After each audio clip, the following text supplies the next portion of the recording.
Super movie, family entertainment, ಒಳ್ಳೆ family story. ಎಲ್ಲರೂ family members ಬಂದು ಸಿನಿಮಾ ನೋಡಬೇಕು. ಚೆನ್ನಾಗಿದೆ, ಒಂದು ಒಳ್ಳೆ ಮೆಸೇಜ್ ಇದು.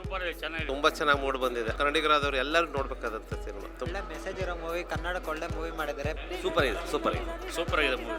ಸೂಪರ್ ಸರ್, ಹೊಸತನ ಇದೆ. ಒಂದು ಕಲ್ಲಿನ ಬಗ್ಗೆ ಯಾವ ತರ ಅವ್ರ ಮನೋಭಾವ ಯಾವ ತರ ಇರ್ತೈತೆ ಅನ್ನೋ ಒಂದು ಅದ್ಭುತವಾದ ಒಂದು ಕಥೆಯನ್ನು ಬರ್ತಾರೆ. 100ಕ್ಕೆ 100 ಡೇಸ್ ಸೋಷಿಯಲ್ ಮೆಸೇಜ್ ಇದೆ.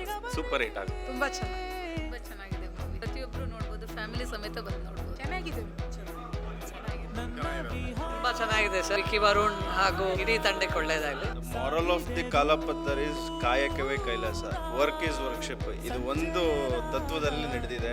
ಒಳ್ಳೆ ಸ್ಟೋರಿ ಇದೆ. ಮೂವಿ ಸೂಪರ್ ಆಗಿದೆ. ಕಾದಷ್ಟು ಹಣ್ಣಿನ ರುಚಿ ತುಂಬಾ ಜಾಸ್ತಿ ಅಂತಾರಲ್ಲ, ಇದಕ್ಕೆ ತಕ್ಕ ಉದಾಹರಣೆ ಅಂದ್ರೆ ನಮ್ಮ ವಿಕ್ಕಿ ವರುಣ್ ಅವರು. ಲೇಟ್ ಆಗಿ ಬಂದ್ರು, ಲೇಟೆಸ್ಟ್ ಆಗಿ ಸೂಪರ್ ಆಗಿ ಮಾಡಿದ್ದಾರೆ. ಅನೂಪ್ ಸಿಲಿನ್ ಮ್ಯೂಸಿಕ್ ಮಾತ್ರ ಬೊಂಬಾಟ್ ಆಗಿದೆ. All the best for the Kaalapatthar movie.